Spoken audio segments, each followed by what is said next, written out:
Hi friends! Today we're reading a classic story. The name of our book is Cinderella. If you haven't heard the story, you're in for a treat because this is a classic. Retold by Barbara Karlin. So it's retold because, like I said, Cinderella is a classic story and it's been around for a long time. Lots of different people have given their different versions of Cinderella or written their different versions of Cinderella. So this one is retold by Barbara Karlin. Illustrated by James Marshall. Do you know what illustrated means? Illustrated means that this is the person who drew the pictures in this book. So the person who illustrated all of the pictures in this story is named James Marshall. Let's get started. Once there was a widower with a kind and beautiful daughter. Life was sweet in their simple cottage until the widower decided to remarry.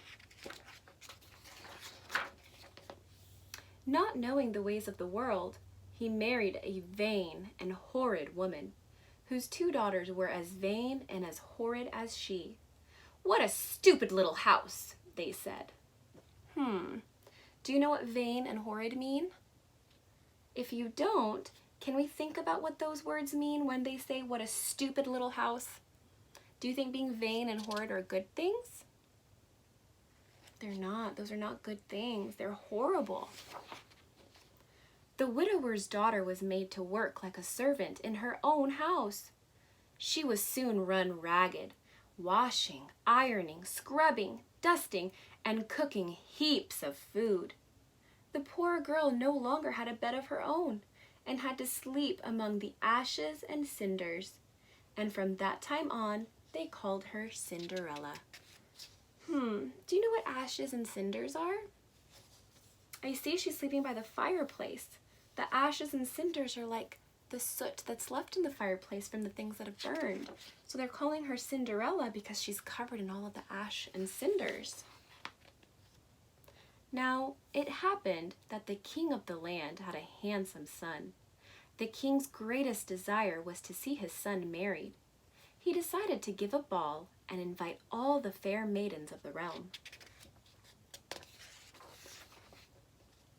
When the king's messenger delivered the royal invitation, the dreadful stepsisters were overjoyed.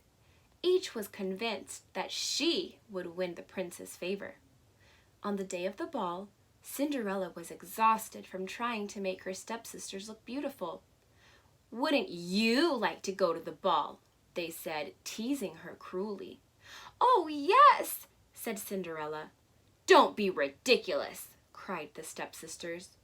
"What would a wretched mouse like you do at a fancy ball?" And they shrieked with laughter. Do you think those stepsisters sound like very nice people? Do they treat Cinderella very kindly? They don't, do they? Look at Cinderella's face.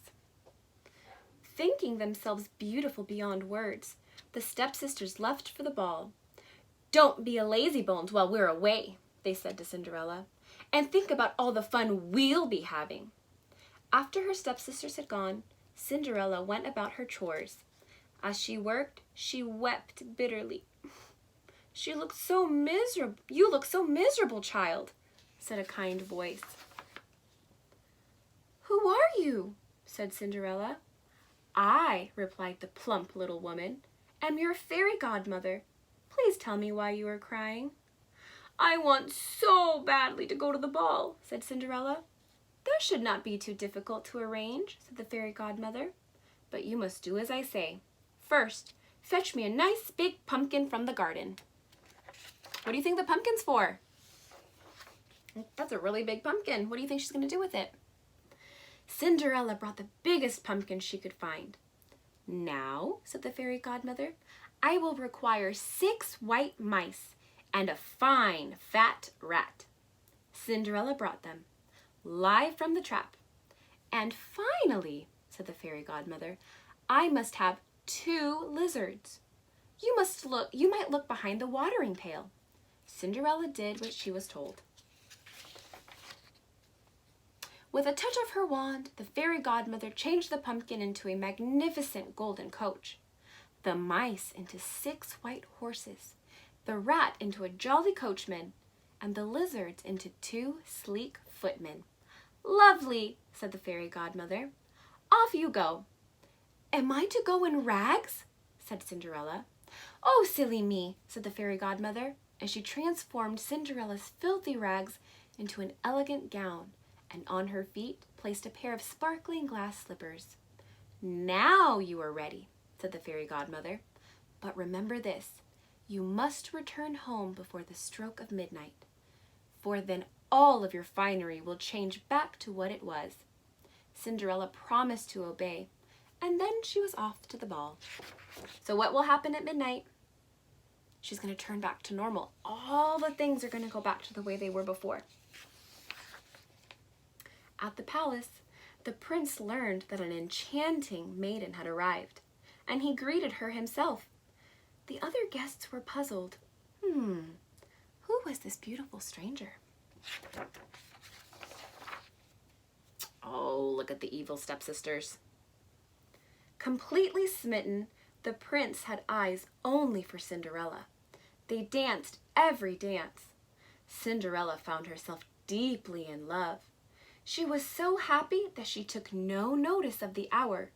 Suddenly, the clock began to strike 12. What did the fairy godmother tell her would happen at 12? Everything would turn back to normal. Uh-oh. Remembering the warning, Cinderella ran from the prince's arms, out of the ballroom, and down the steps of the palace. In her haste, she lost one of the glass slippers.